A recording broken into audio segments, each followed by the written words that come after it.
Hello everyone, मैं अब्दुल जब्बार और आप देख रहे हैं एजे मैथ अकेडमी। तो आज फिर से हम हाजिर हैं आपके सामने एक नए वीडियो और एक नए क्लास के साथ। आज के इस क्लास में हम लोग पढ़ने वाले हैं बिहार बोर्ड के क्लास 10 का जो मैथ है उसका एक्सरसाइज 1.2।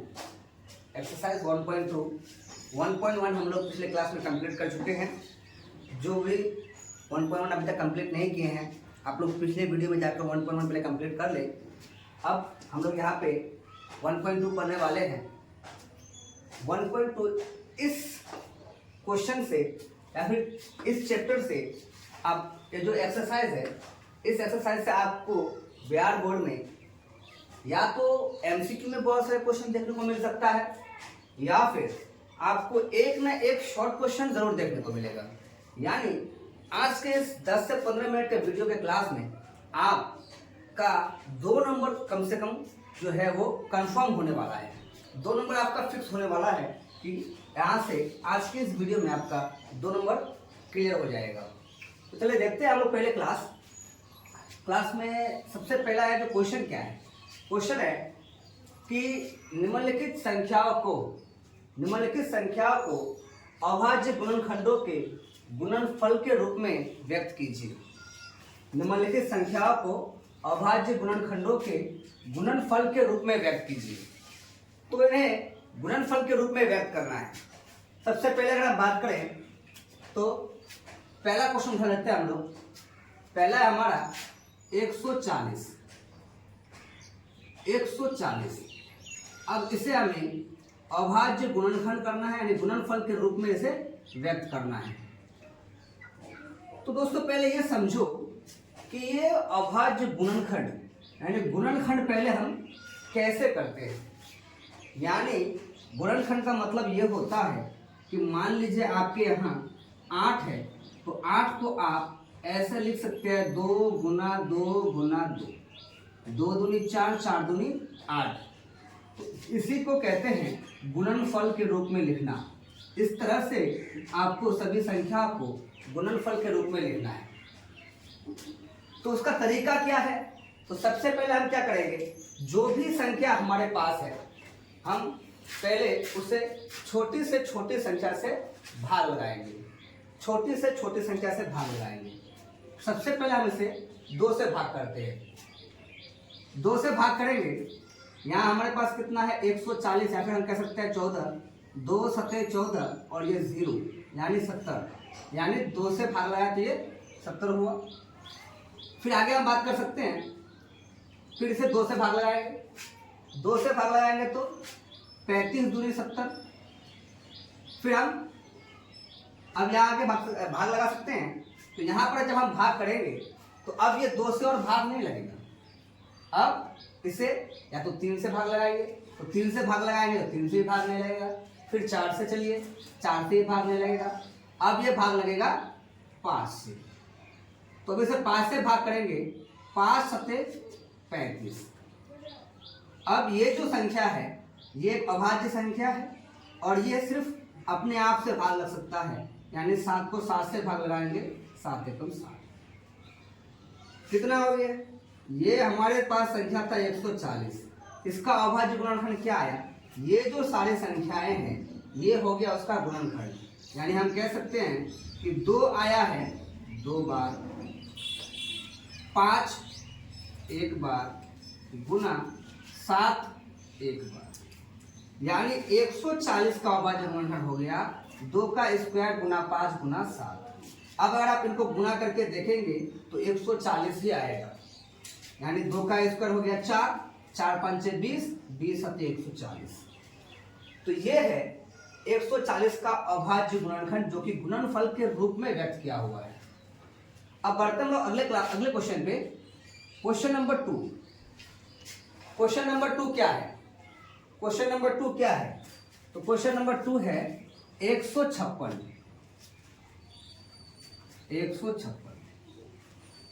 अब इसका हम अभाज्य गुणनखंड करेंगे। अभाज्य गुणनखंड करेंगे। तो इसका अभाज्य गुणनखंड करेंगे तो सबसे पहले क्या करेंगे, हम इसे 2 से भाग करेंगे। सबसे छोटी संख्या से भाग करना शुरू करेंगे हम। तो इसे 2 से भाग करते हैं जब इसे 2 से भाग करेंगे, अब यहाँ पर भाग को समझना बहुत जरूरी है। यहाँ पर कैसे हम भाग कर रहे देखना कि यहाँ पर पहले अगर एक संख्या पर हम एक अंक को अगर हम भाग लगाएंगे तो भाग लगेगा नहीं, इसलिए हम क्या करेंगे 2 अंक लेंगे। 2 अंक अगर हम लोग लेते हैं तो कितना हो जाएगा 15 को हम भाग करेंगे 2 का पारा में 2 7 14, 1 बच जाएगा यहाँ पर, और ये 1 जो बचा उसको 6 के साथ लेंगे तो ये 6 है, और इसका 1 जो बचा वो लेंगे कितना हो जाएगा 16 हो जाएगा। यानी 16 है तो हम क्या करेंगे 2 8 16। अगला आगे भाग लगाएंगे तो अभी भी हमारा ये 2 से भाग लग सकता है, फिर 2 से भाग लगाएंगे तो ये कितना है 7 है। 7 है तो हम भाग लगाएंगे 2 3 6, 1 बचेगा यहाँ पर, 1 को हम यहाँ लेंगे तो 18, 2 9 में 18। अब ये 2 से भाग नहीं लगेगा, अब इसे हम क्या करेंगे या तो 3 से भाग लगाने की कोशिश करेंगे, तो 3 से भाग लग जाएगा। 3 से भाग लगाएंगे 3 एकम 3, और ये 3 3 9, यानी 13 3 39 हो गया। फिर अगर भाग लगाएंगे अब तो अब ये 13 से भाग लगेगा, 13 से 13 एकम 13। अब ये जो संख्या थी हमारी 156, इसका अभाज्य गुणनखंड क्या आया, ये संख्या इसका अभाज्य गुणनखंड है। क्या क्या है तो 2 है 2 बार, 3 है 1 बार, और 13 है 1 बार। यानी 156 का अभाज्य गुणनखंड क्या हो गया 2 का स्क्वायर गुना 3 और गुना में 13। ठीक इसी तरह अगला क्वेश्चन देखते हैं, क्वेश्चन नंबर 3। क्वेश्चन नंबर 3 क्या है, क्वेश्चन नंबर 3 में है 3825, ये संख्या है और इनका अभाज्य गुणनखंड करना है। हम क्या बताएं पहले छोटे से छोटी संख्या से भाग लगाना है। अब अगर हम इसको 2 से भाग करें तो ये 2 से पूरा भाग नहीं लग रहा है। 3 से जब किसी संख्या के लास्ट में 5 आ जाए तो वो या तो 3 से भाग लगेगा या 5 से भाग लगेगा। अब यहाँ पर समझने वाली बात है कि हम 3 से भाग करें या 5 से। तो पहले 3 से आप चेक कर सकते हैं कि 3 से भाग लगेगा कि नहीं। इसको चेक करने के लिए तरीका क्या है कि ये जो संख्याएं हैं, संख्या है 3825, इनमें जो जो अंक है 3 है 8 है 2 है 5 है। यहाँ बहुत ध्यान से समझना, ये बहुत जरूरी है। इनको पहले जोड़ लीजिए, 8 3 11, 11 और 2 13, 13 और 5 18। यानी इन अंकों को जोड़कर कितना हुआ 18 हुआ। अब ये जोड़ जो हम जोड़े, ये जो योगफल आया हमारे पास, इसको आप भाग कीजिए 3 से। क्या ये 3 से भाग लगेगा तो हाँ लगेगा। 3 का पारा 6 बार में 18।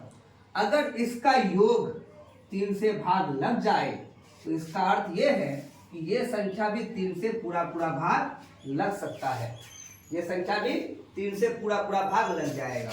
तो अब हम क्या कर सकते हैं, इसे 3 से भाग कर सकते हैं। तो जब हम इसे 3 से भाग करेंगे सबसे पहले, इसलिए 3 से भाग करते हैं। भाग करेंगे पहले 3 एकम 3, यहाँ पर 8 है, 3 दूनी 6, 2 बचेगा, 2 को यहाँ खिसकाएंगे 22 होगा, 3 7 21, फिर यहाँ 1 बचा, 1 को यहाँ लेंगे तो गया 15, 3 5 15। फिर इसे हम 3 से भाग करेंगे, 12 है, 3 4 12, यहाँ 7 है, 3 का पारा 2 बार 3 दूनी 6, 1 बचेगा, 1 को यहाँ लेंगे 15, 3 5 15। फिर अब यहाँ पर देखिए, यहाँ भी लास्ट में 5 है, लेकिन क्या अब 3 से भाग लग सकता है? तो पहले हम इनको जोड़ के देखेंगे। 4 2 6 और 5 11। क्या 11 3 से भाग लगता है? नहीं लग सकता। तो इसका मतलब ये है कि ये संख्या 3 से भाग नहीं लगेगा। 3 से नहीं लगेगा तो हम क्या करेंगे? हम अभी बताए, जब किसी संख्या के लास्ट में 5 आता है तो वो या तो 3 से भाग लग सकता है या फिर 5 से भाग लग सकता है। तो 3 से तो भाग लग नहीं रहा है, अब हम क्या करेंगे? 5 से भाग करेंगे इसको। यहाँ पर पहले कितना है 42, तो 5 का पारा 8 बार में 5 अटे 40, 2 बचा, 2 को इधर खिसकाएंगे 5 के साथ तो कितना हो जाएगा 25, तो 5 पंचे 25। फिर 5 के पारा से भाग लग जाएगा, यहाँ 8 है तो 5 एक 5, यहाँ 3 बचा, 3 को इसके साथ लेंगे तो 35, और 5 का पारा 7 बार में होता है 35। आगे हैं ये 17 के पारा से भाग लगा लेंगे, 17 एक 17। अब ये जो 3825 था, 3825 का अभाज्य गुणनखंड क्या हो गया, तो ये 2 3 है, 3 है 2 बार, यानी कह सकते हैं 3 का स्क्वायर। उसके बाद 5 भी 2 बार, यानी 5 का स्क्वायर। उसके बाद 17 है, तो ये हो गया 17। ये हो गया 3825 का अभाज्य गुणनखंड। अब इसी तरह से एग्जाम में आपको क्वेश्चन पूछ सकता है। आप पहले इसको आराम से वीडियो को पॉज करके नोट कर लेंगे, हम इसे मिटाने वाले हैं, आप इससे अच्छे से नोट कर लेंगे। अब इसी तरह से एग्जाम में क्या क्वेश्चन पूछने वाला है हम वो दिखाते हैं। क्या ऐसा ही क्वेश्चन आपको एग्जाम में पूछेगा? तो नहीं, ये आपको सिर्फ सीखने के उद्देश्य से दिया गया है। अब आपको एग्जाम में क्वेश्चन कैसे पूछेगा? आपको एग्जाम में क्वेश्चन ये पूछेगा कि 3825 है, 3825 में 3825 के अभाज्य गुणनखंड में, अभाज्य गुणनखंड में 5 का घात क्या है? 5 का घात क्या है? यानी 3825 का जब आप गुणनखंड करते हैं तो 5 का घात कितना आएगा? इस तरह से आपको एमसीक्यू में क्वेश्चन पूछा जाएगा। और ये बहुत ही वीवीआई है, आप गारंटी मान के चलिए एक क्वेश्चन आपको एमसीक्यू में 100% पूछा जाएगा इस टाइप का कि 3825 में आया 5 का घात पूछ दिया है। हो सकता है यहाँ पर दे दे कि 3825 में 3 का घात कितना है, या फिर कोई और नंबर दे के यहाँ पर किसी और नंबर का घात पूछ सकता है। चलिए, तो अब इसको आप समझिए कि 5 का घात कितना है। अब आप यहाँ देखिए 3825 का जब हम अभाज्य गुणनखंड किए तो यहाँ पर जो 5 है उस पर घात कितना आया है, तो यहाँ पर 5 का घात 2 आया है। तो इसका आंसर एकदम शॉर्टकट में डायरेक्टली आंसर क्या हो जाएगा, 5 का घात 2 है। आपको एमसीक्यू में बस इतना ही टिक करना है। इस तरह से आपको एग्जाम में क्वेश्चन पूछेगा। तो यहाँ पर हमारे 5 क्वेश्चन थे। अभी क्वेश्चन नंबर 1 2 3 4 एंड 5 हम 1 2 3 तक सॉल्व कर दिए। उम्मीद है आपको समझ में आ गया होगा। तो अभी आप लोग क्वेश्चन नंबर 4 और क्वेश्चन नंबर 5 ये आप लोगों के लिए होमवर्क है। आप लोग खुद से इसे सॉल्व करेंगे और सॉल्व करके इसका जो भी आंसर आता है आप इस आंसर को कमेंट में बताएंगे कि आपका आंसर सही है कि नहीं। अब हम लोग, आप इसको अच्छे से नोट कर लीजिएगा। अब हम लोग क्वेश्चन नंबर 1 कंप्लीट कर चुके हैं। अब बढ़ते हैं हम लोग क्वेश्चन नंबर 2 पे।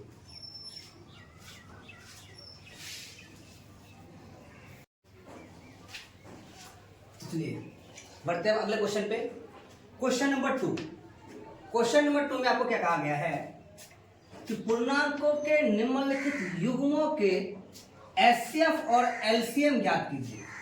यानी अब यहाँ पे हमें एचसीएफ और एलसीएम दोनों ज्ञात करने हैं तथा इसकी जांच कीजिए कि दो संख्याओं का गुणनफल बराबर एचसीएफ गुना एलसीएम होता है।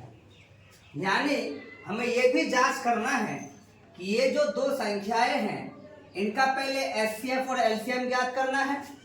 फिर हमें क्या करना है कि इन दोनों संख्याओं को जांच करना है कि क्या इन दोनों को गुना करने से एचसीएफ और एलसीएम को गुना करने के बराबर आता है कि नहीं, ये जांच भी करना है।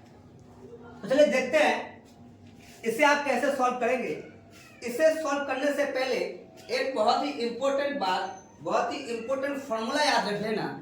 फॉर्मूला ये कि पहली संख्या पहली संख्या गुने दूसरी संख्या बराबर होता है एलसीएम गुना एचसीएफ, या फिर आप ऐसे लिख सकते हैं एचसीएफ गुना एलसीएम। ये बहुत ही इंपॉर्टेंट फॉर्मूला है, आपको बहुत काम आने वाला है इस चैप्टर में, और एग्जाम में भी इस फॉर्मूले से एक दो क्वेश्चन तो आपको देखने को मिल सकता है। तो पहली संख्या गुने दूसरी संख्या बराबर होता है एचसीएफ गुना एलसीएम। अब हमें यहाँ पर पहले संख्याओं का पहले एचसीएफ और एलसीएम ज्ञात करना है, फिर इस फॉर्मूले के बेसिस पे हमें चेक करना है, जांच करना है कि क्या दोनों का गुणनफल बराबर यानी सेम आता है कि नहीं। तो पहला क्वेश्चन हम लोग लेते हैं। पहला क्वेश्चन है हमारा 26 और 91। 26 और 91 यहां से हम इसका हल करेंगे, 26 और 91 का। तो इसका तरीका क्या है? तरीका यह है, जब आपको एचसीएफ और एलसीएफ दोनों एक साथ निकालने के लिए कहा जाए तो आप गुणनखंड विधि से आप इनका एचसीएफ और एलसीएम ज्ञात कीजिए। कैसे? तो सबसे पहले देखो क्या है, 26 है, 26 का आप गुणनखंड कीजिए। अगर 26 का आप अलग से गुणनखंड करेंगे तो ये आपका 2 से भाग लग जाएगा, 2 से 2 का पारा 13 बार में, तो कितना हो जाएगा? तो आपका गुणनखंड हो जाएगा 2 गुना में 13, 2 गुना में 13। उसी तरह से जब आप 91 का गुणनखंड करेंगे तो 91 का गुणनखंड आप कितना से कर सकते हैं? तो 91 जो है ये आपका 2 से भाग नहीं लगने वाला, 3 से भी नहीं लग रहा है, 4 से भी नहीं लगेगा, आपका ये डायरेक्ट 7 के पारा से भाग लगेगा और 13 7 91 होता है, 13 बार में जाएगा। तो उस तरह से जो ये 91 है, 91 का गुणनखंड हमें क्या मिला? 13 गुने 7। ये तो काम आप पिछले क्वेश्चन में भी कर चुके हैं, यहां से खेल शुरू होता है। अब आपको एचसीएफ ज्ञात करना है। एचसीएफ क्या होता है? HCF highest common factor. HCF का फुल फॉर्म क्या होता है? हाईएस्ट कॉमन फैक्टर, यानी इन दोनों में कौन है जो कॉमन फैक्टर है, यानी ऐसी संख्या जो 26 के गुणनखंड और 91 के गुणनखंड दोनों में कॉमन हो, यानी दोनों में मौजूद हो। तो आप देख सकते हैं कि 2 यहाँ है लेकिन यहाँ नहीं है, 7 यहाँ है लेकिन यहाँ नहीं है, लेकिन ये जो 13 है, 13 26 के गुणनखंड में भी है और 91 के गुणनखंड में भी है। तो आपका एचसीएफ वही नंबर हो जाएगा जो दोनों के गुणनखंड में मौजूद हो, यानी एचसीएफ कितना हो गया? 13। ऐसी संख्या जो दोनों के गुणनखंड में मौजूद हो, यानी ऐसा फैक्टर, ऐसा कॉमन फैक्टर लेंगे जो यहाँ पर भी हो और यहाँ पर भी हो, तो वो क्या हो जाएगा आपका? एचसीएफ। यानी एचसीएफ हमें मिल गया कितना? एचसीएफ मिल गया हमें 13। अब हमें ज्ञात करना है एलसीएम क्या होगा। एलसीएम, तो एलसीएम के लिए हम क्या करेंगे? एलसीएम के लिए हम सभी संख्याओं का बड़ा घात लेंगे। क्या करेंगे? सभी संख्याओं को पहले हम एक बार लिख लेते हैं। इसमें 2 है एक बार 7 है और 13 भी है। हम सबको पहले एक बार करके लिख लेंगे, फिर देखेंगे कि सबसे बड़ा घात किसका है। वो अगर घात है तो घात लगाएंगे, अगर 2 देखते हैं तो 2 पर कोई घात नहीं है तो सिर्फ 2 रहेगा, 7 पर कोई घात नहीं है तो सिर्फ 7 रहेगा, और 13 पर भी कहीं पर कोई घात नहीं तो सिर्फ 13 रहेगा। अब इनको आप गुना कर लीजिए, तो इनको गुना करेंगे 7 दूनी 14 और 14 को 13 से गुना करेंगे तो हो जाएगा 182। 14 को आप ऐसे साइड में लिख के गुना कर लीजिए, 14 को 13 से गुना करेंगे तो 13 4 52 का 2 हासिल में 5 और 13 1 का 13 और 5 कितना हो जाएगा? 18, 182। यानी आपका एलसीएम कितना आ गया? एलसीएम हमारा आ गया 182। एचसीएफ जो दोनों में कॉमन हो। एलसीएम में क्या करते हैं? एलसीएम में समझने की बहुत जरूरी है। एलसीएम को आप ध्यान में रखिएगा कि एलसीएम में क्या करना है, सभी संख्याओं को पहले एक बार करके आप लिख लीजिए, फिर आप क्या कीजिए, जो बड़ा घात वाला है, अगर मान लेते हैं यहाँ पर 2 पर 5 घात होता तो हम उसको 5 घात में लेते। ठीक है, सेम आपको आगे समझ में और भी बेहतर क्लियर समझ में आएगा घात वाला सिस्टम क्या होता है। यहाँ पर कोई घात नहीं था तो ये आपका आंसर हो चुका है। लेकिन ये तो एचसीएफ ज्ञात किए हम 13, एलसीएम ज्ञात किए 182। हमें आगे और भी कुछ कहा गया था कि जांच कीजिए कि क्या दोनों दो संख्याओं का गुणनफल एचसीएफ गुना एलसीएम के बराबर है कि नहीं। तो चलो हम जांच भी कर लेते हैं। जांच करते हैं, दो संख्या का गुणनफल, संख्या है 26 और 91। तो फॉर्मूला क्या हमारा, फॉर्मूला है कि पहली संख्या गुना में दूसरी संख्या, दूसरी संख्या जो है वो एचसीएफ गुना में एलसीएम के बराबर होता है। चेक करके देखते हैं होता है कि नहीं हो रहा है। पहली संख्या कितना है, 26 है। दूसरी संख्या कितना है, 91 है, बराबर एचसीएफ हमारा कितना आया, एचसीएफ 13 आया है। एलसीएम कितना आया, तो एलसीएम 182 आया है। अब इनको आप गुना करके देखिए, इनको हम लोग गुना करते हैं तो जब कितना आ रहा है देखिए। अब यहाँ पर हम लोग 91 को पहले 26 से गुना कर लीजिए। 6 एकम 6, 6 नंबर 54 का 54 गुना 2 एकम 2, 2 नंबर 18। अब ये हो गया 6, ये हो गया 4 और 2 6, 8 5 13 का 3 हासिल 1, 2 और 1, 1 और 1 2, कितना हो गया ये 2366। ये हो गया हमारा, ये हो गया हमारा 2366 बराबर। इधर वाला भी एक बार हम लोग चेक करके देखते हैं कि उतना ही हो रहा है कि नहीं।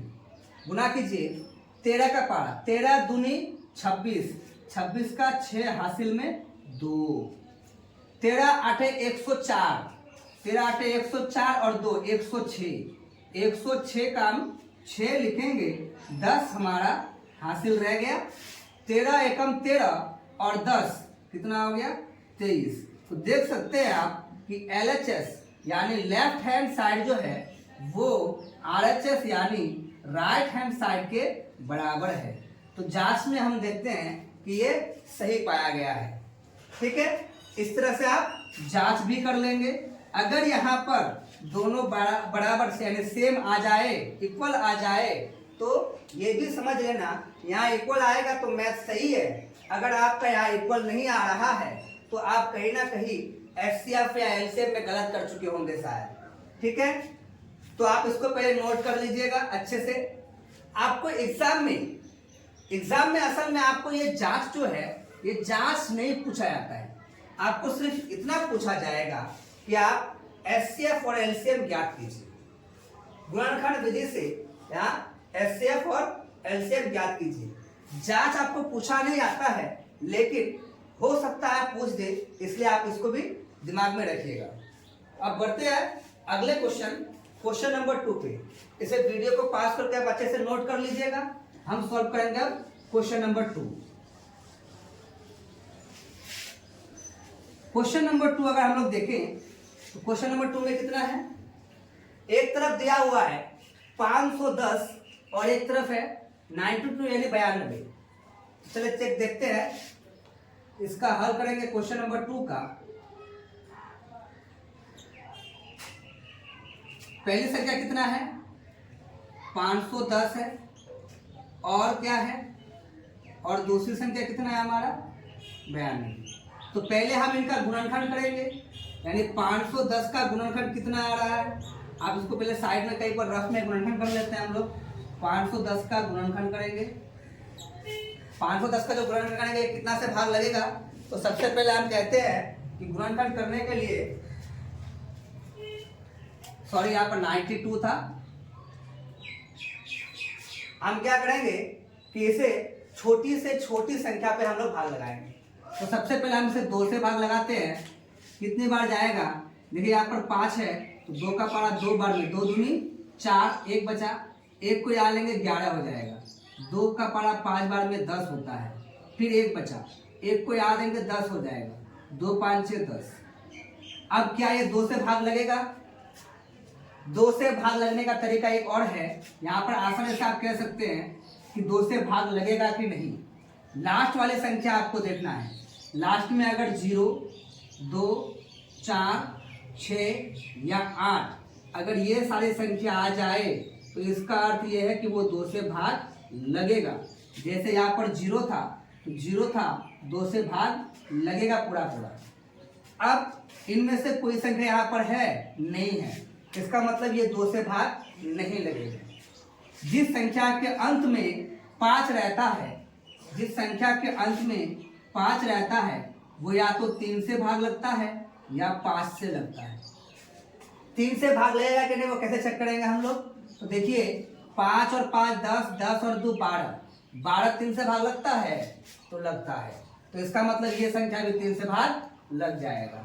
तो 3 से भाग लगाएंगे, पहले 25 है, 3 का पारा 8 बार में 3 8 24, एक बचा, एक को यहाँ लेंगे 15 हो जाएगा, 3 5 15।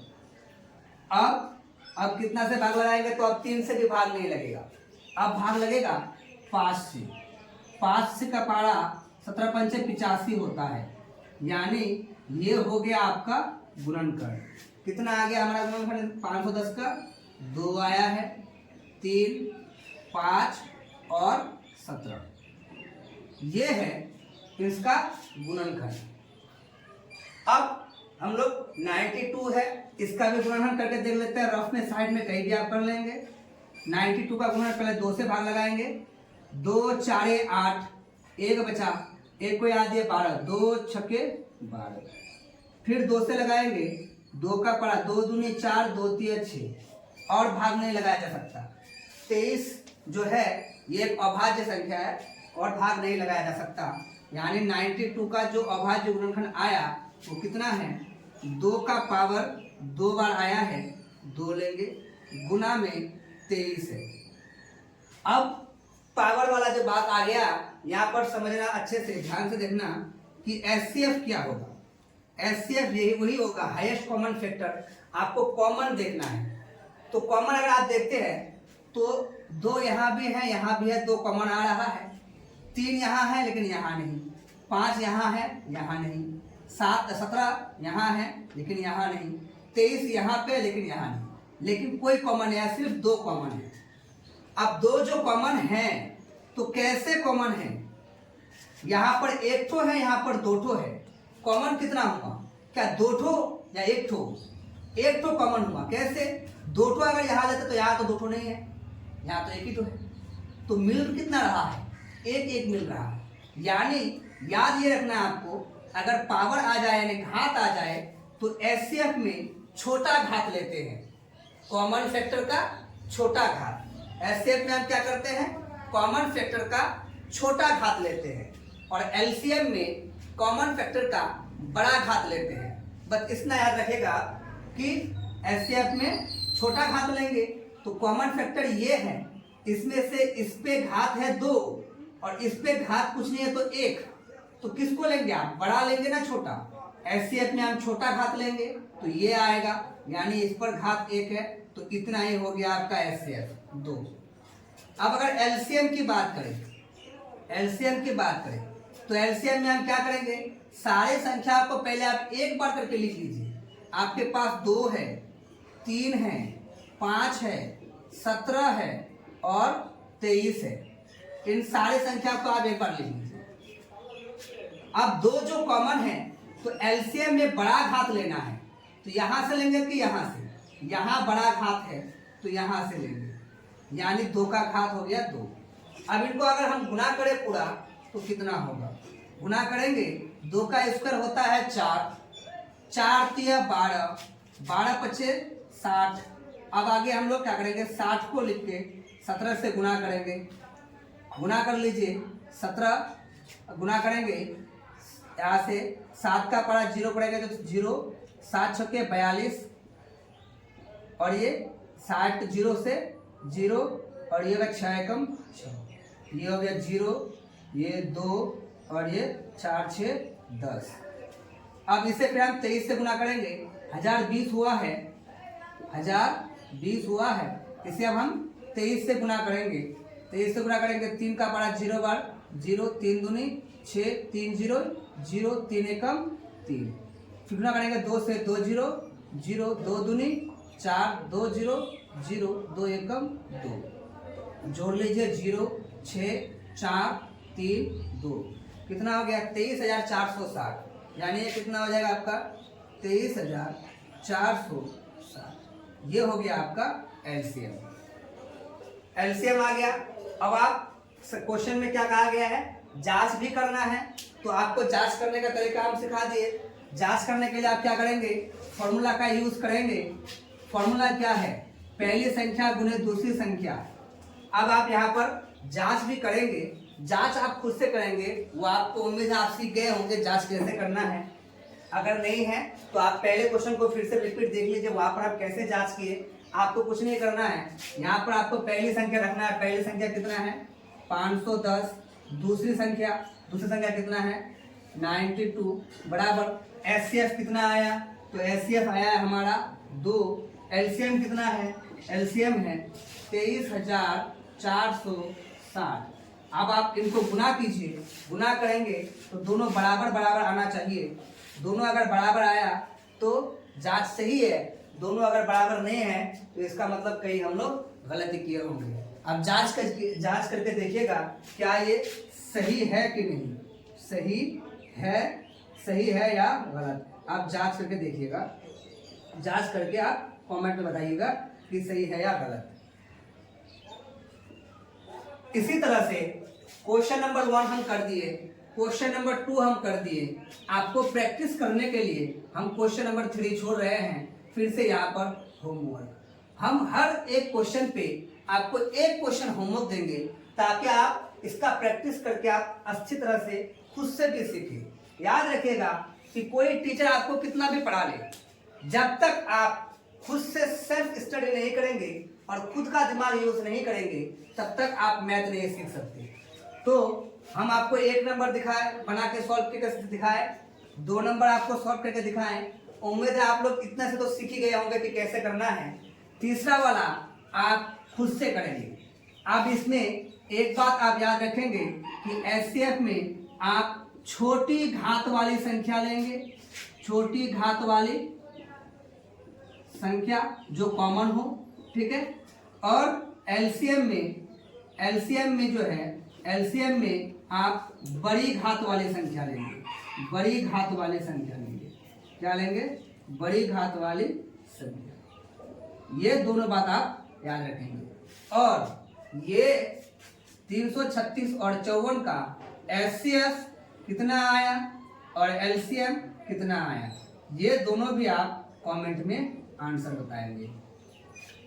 चलिए अब इसे वीडियो को पास होकर आप अच्छे से नोट कर लीजिए। फिर हम बढ़ेंगे, अब क्वेश्चन नंबर 1 हो गया था, क्वेश्चन नंबर 2 भी हो गया। अब हम लोग बढ़ेंगे क्वेश्चन नंबर 3 की ओर।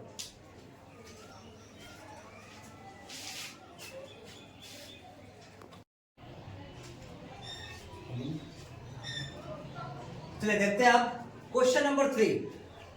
अभाज्य गुणनखंड विधि द्वारा निम्नलिखित पूर्णांकों के एचसीएफ और एलसीएम ज्ञात कीजिए। सेम क्वेश्चन दिया गया है, बस फर्क सिर्फ इतना है कि पहले वाले में 2-2 संख्याएं थी, अभी 3-3 संख्या आपको दिया गया है।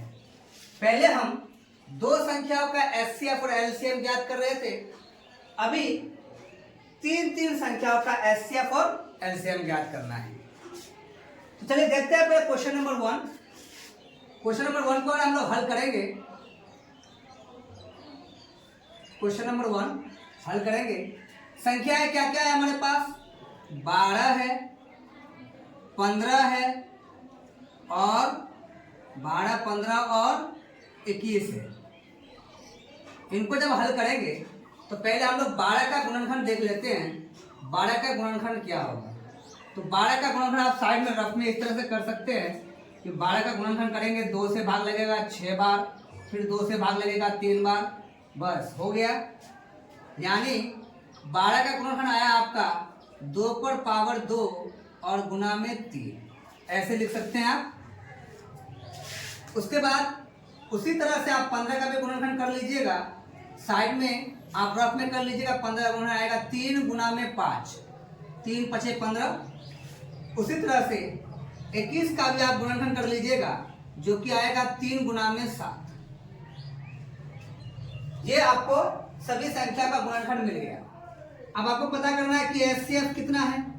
एचसीएफ क्या होता है, पहले वाले क्वेश्चन में पढ़े, हाईएस्ट कॉमन फैक्टर, यानी ऐसा वैल्यू जो सब में कॉमन हो। तो कौन है सब में कॉमन, देखेंगे 2 यहाँ पे हैं लेकिन इन दोनों में नहीं है। 3 यहाँ पे है, इसमें भी है और इसमें भी है। 3 जो है ये हमारा कॉमन फैक्टर है, 3 है हमारा कॉमन फैक्टर। तो एचसीएफ कितना हो गया, एचसीएफ हो गया हमारा 3। अब एलसीएम की अगर बात करें तो एलसीएम में हम आपको क्या बताएं कि पहले आप सभी संख्या को लिख लीजिए। क्या क्या है आपके पास संख्या, आपके पास 2 है, 3 है, 5 है और 7 है। ये सारी संख्याएं आपके पास है। अब आप घात पे जाइए कि आपको एलसीएम में क्या करना है, बड़ी घात वाली संख्या लेना है। बड़ी घात वाली संख्या लेना है तो 2 पर घात कितना है, 2 पर घात 2 है, तो आप उसको लेंगे। 3 पर कहीं पर भी कोई घात नहीं है तो अब 3 रह जाएगा। 5 में भी कहीं पर कोई घात नहीं तो सिर्फ 5, 7 में भी कहीं पर कोई घात नहीं तो सिर्फ 7। अब इनको गुना कीजिए, गुना करेंगे तो 2 का स्क्वायर 4, 4 तिया 12, 12 पंचे 60, 60 को अगर हम लोग 7 से गुना करें तो ये 7 छक्के 42, 420 हो जाएगा। एलसीएम कितना हो गया, 420। तो एचसीएफ है हमारा, एचसीएफ है हमारा 3 और एलसीएम है हमारा 420। इसी तरह से अगला क्वेश्चन नंबर 2 पे हम लोग देखते हैं। क्वेश्चन नंबर 2 में क्या है, क्वेश्चन नंबर 2 में संख्या दी गई है 17, 23 और 29। ये संख्या आपको दी गई है। अब यहाँ पर भी समझने वाली बात है, ध्यान से देखिएगा कि 17 का अगर हम लोग अभाज्य गुणनखंड करें तो 17 पहले से ही एक अभाज्य संख्या है जो किसी से भाग नहीं लगता है, यानी इसका अभाज्य गुणनखंड करेंगे तो ये अपने आप से भाग लगेगा। 17 एकम 17। उसी तरह से 23 जो है, 23 भी एक अभाज्य संख्या है जो किसी और संख्या से भाग नहीं लगेगा। तो इसे भी हम लोग क्या करेंगे, 23 से भाग लगाएंगे, 23 एकम 23। 29 भी सेम अभाज्य संख्या है, हम कह सकते हैं ये भी होगा 29 एकम 29। बहुत ही आसान क्वेश्चन। अब यहाँ पर हम इसका एचसीएफ ज्ञात करेंगे। एचसीएफ में क्या होता है, जो कॉमन हो। ऐसी कौन सी संख्या है जो तीनों में कॉमन दिख रहा है, ध्यान से देख के बताइए। एक तीनों में दिख रहा है आपको, एक तीनों में दिख रहा है, तो एचसीएफ क्या हो जाएगा आपको, एचसीएफ हो गया हमारा 1, एचसीएफ हो गया 1। अब बढ़ते एलसीएम में। तो एलसीएम में अगर हम लोग देखें तो सारे संख्या को पहले आप एक बार करके लिख लेंगे। तो सभी संख्या में जो 1 है, एलसीएम में 1 को लिखा नहीं आता है। क्यों, क्योंकि किसी भी संख्या को 1 से गुना करने पर तो उतना ही रहता है। तो हम एलसीएम में गुना करेंगे जब, तो 1 को लिखने का क्या फायदा होगा। तो 1 को छोड़ के आप सभी संख्या को लिख सकते हैं। क्या क्या है, तो आपके पास यहाँ संख्या है 17, फिर इधर है 23 और एक संख्या है 29। ये 3 संख्याएं आपके पास है। अब इन्हें आप क्या करेंगे, गुना करेंगे। तो चलिए गुना कर लेते हैं। ये 17 को पहले हम गुना करेंगे 23 के साथ, 23 के साथ गुना कर लीजिए। 17 का पारा 3 बार में 51 होता है, गुना 17 का पारा 2 बार में 34 होता है। कितना हो जाएगा वैसे, 1 5 4 9 और ये 3। फिर उसे आप क्या करेंगे, 29 से गुना कर लेंगे। 29 से गुना कर लेंगे तो 9 एकम 9, 9 में 81 का 1 हासिल में 8 रह गया, 9 तिया 27 और 8 हो जाएगा आपका 35। 27 और 8 35। अब 2 से गुना करेंगे, 2 एकम 2, 2 में 18 का 8 हासिल में 1, 2 तिया 6 और 1 7। जब इनको जोड़ेंगे तो ये हो गया 9, 2 और 1 3, 8 5 13 का 3 हासिल में 1, 7 3 10 और 1 11। 11,339। कितना हो गया? 11,339 आप याद रखेंगे। तो ये एलसीएम हमारा क्या आ गया? ये आ गया 11, 33 और 9। ये आपका एलसीएम हो गया। इसमें आपको जांच करने के लिए नहीं कहा गया है, तो हम लोग जांच भी नहीं करेंगे। आते हैं क्वेश्चन नंबर 3 पे। क्वेश्चन नंबर 3 भी हम सॉल्व कर देते हैं इस बार। क्वेश्चन नंबर 3 में क्या क्या संख्याएं दी गई हैं? 8 है, 9 है और क्या है? और 25 है।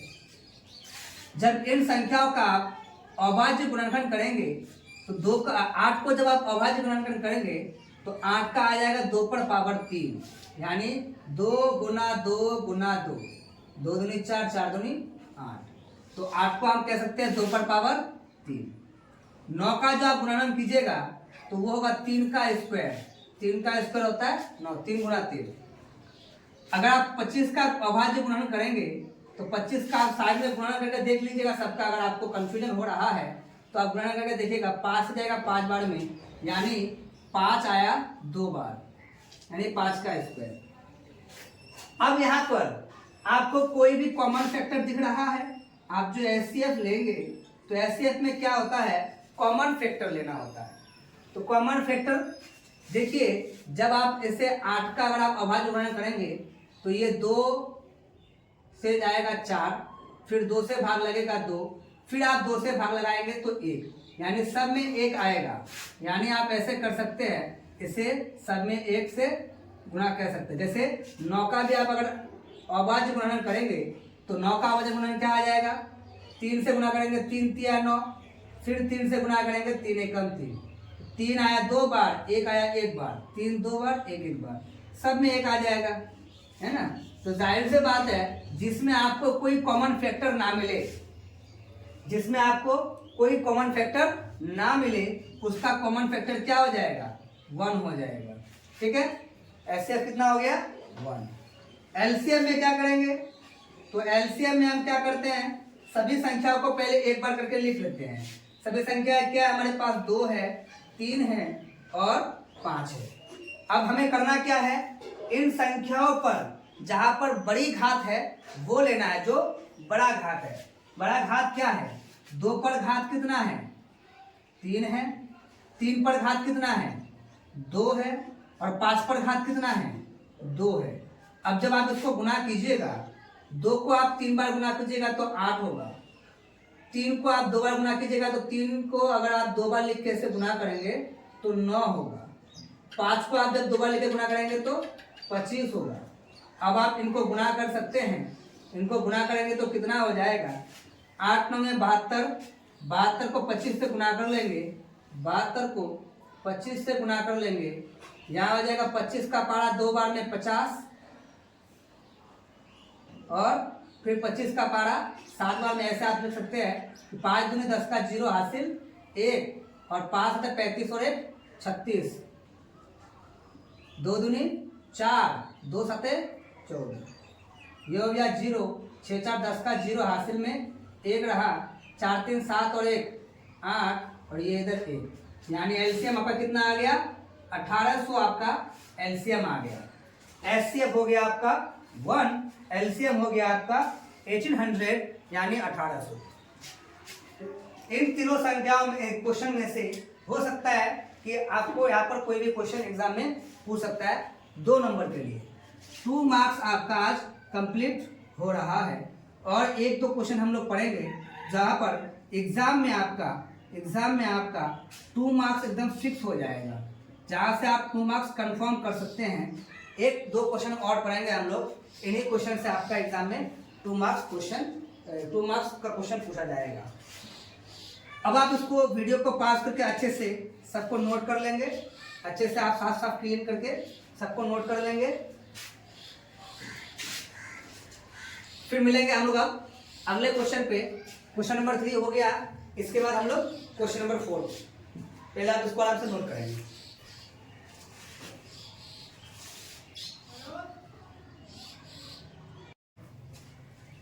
तो अगला क्वेश्चन है आपका क्वेश्चन नंबर 4।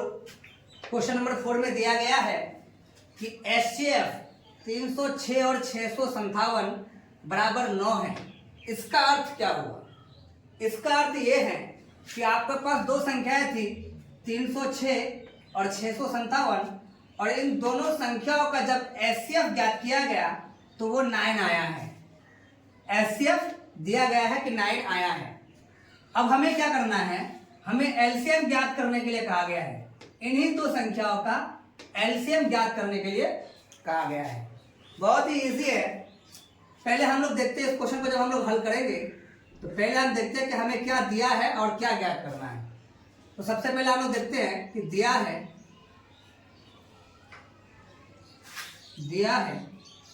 क्या दिया है? एचसीएफ दिया हुआ है। एचसीएफ कितना? एक संख्या 306 और एक संख्या है 657, और इन दोनों संख्याओं का एचसीएफ 9 दिया गया है, 9 दिया गया है। हमें इनका एलसीएम ज्ञात करना है। देखिए, हमें पहली संख्या पता है, दूसरी संख्या भी पता है और एचसीएफ भी पता है। हमें सिर्फ क्या पता करना है? एलसीएम। जब भी इस तरह का कंडीशन आए तो हम आपको पहले ही, जब क्वेश्चन नंबर 2 पढ़ा रहे थे, तभी हम आपको एक फॉर्मूला यहाँ पर लिखे थे, पहली संख्या गुने दूसरी संख्या बराबर एचसीएफ गुना एलसीएम, और आपको बताया था कि वो बहुत ही इंपॉर्टेंट फॉर्मूला है। तब आप यहाँ पर नोट कर सकते हैं, उस फॉर्मूले के हिसाब से चल सकते हैं कि यहाँ पर फॉर्मूला क्या होता है कि पहली संख्या, क्योंकि पहली संख्या गुने दूसरी संख्या बराबर होता है हमारा एचसीएफ गुने एलसीएम। अब आप यहां पे आगे बढ़िए कि पहली संख्या क्या है। पहली संख्या हमारा 306 है, गुना दूसरी संख्या क्या है? दूसरी संख्या 657 है, बराबर एचसीएफ कितना है? एचसीएफ का मान 9 है और एलसीएम का मान हमें ज्ञात करना है। अब ये 9 जो है ये एलसीएम के साथ गुना के रूप में है, बराबर के राइट हैंड साइड में, यानी उस पार गुना के रूप में है। इसको उठा के अगर हम इस पार करें तो क्या होगा? तो अगर इधर प्लस होता है तो इधर आके माइनस होता है, इधर माइनस होता है तो इधर आके प्लस होगा, बराबर के आर पार। अच्छा, एक काम कीजिए, चलिए बेहतर ही है। अब आप क्या कीजिए, यहाँ पर गुना के रूप में है तो इस पर आएगा तो क्या होगा? भाग के रूप में आ जाएगा। क्या हो जाएगा? भाग के रूप में। कितना है? 306 गुना 657, और ये जो 9 है ये आ जाएगा भाग के रूप में, बराबर इस पर क्या बचेगा? एलसीएम। इस पर क्या बचेगा? एलसीएम। अब 9 से जब हम इसे भाग करेंगे तो भाग कर लीजिए, यहाँ पर 30 है, 9 का पारा 3 बार में 9 3 27, 27 अगर निकल गया तो 3 बचा, 3 को इसके साथ लेंगे तो 36, फिर 9 का पारा 4 बार में 9 4 36, यानी बचा कितना?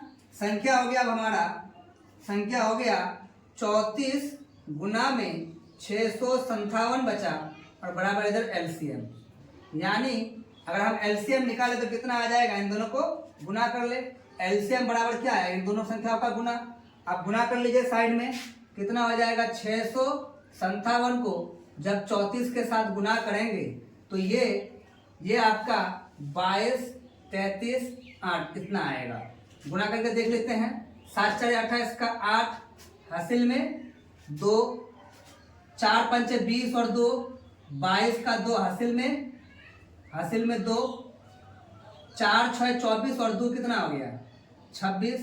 गुना करेंगे 7 21 का 1, हासिल में 2, 7 3 5 15 और 2 17 का 7, हासिल में 1, 3 6 18 और 1 19।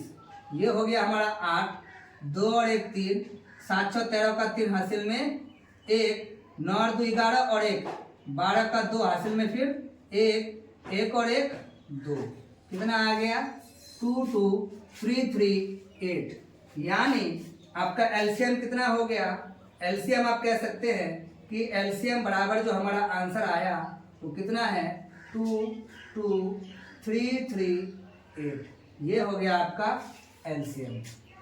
हमें एचसीएफ दिया गया था, एलसीएम आपका ज्ञात हो गया।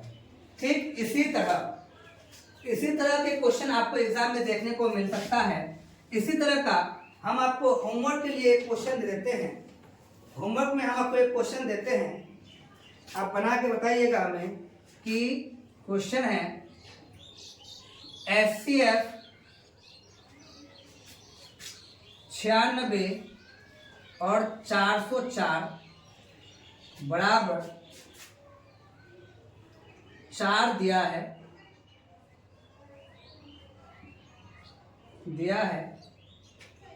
तो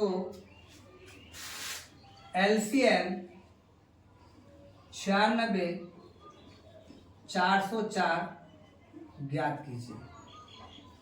अब ये क्वेश्चन प्रैक्टिस के लिए आपको दिया गया होमवर्क में, आप इसको होमवर्क करेंगे और इसका आंसर आप कमेंट में बताएंगे। कमेंट में बहुत जल्द आपके आंसर का इंतजार रहेगा, जल्दी जल्दी आप इसका कमेंट आंसर करेंगे। हम देखते हैं कि कितने स्टूडेंट इस क्वेश्चन को सॉल्व करके इसका आंसर कर पाता है। बस आज के लिए इतना ही, फिर मिलेंगे अगले वीडियो में। तब तक के लिए जय हिंद, जय भारत।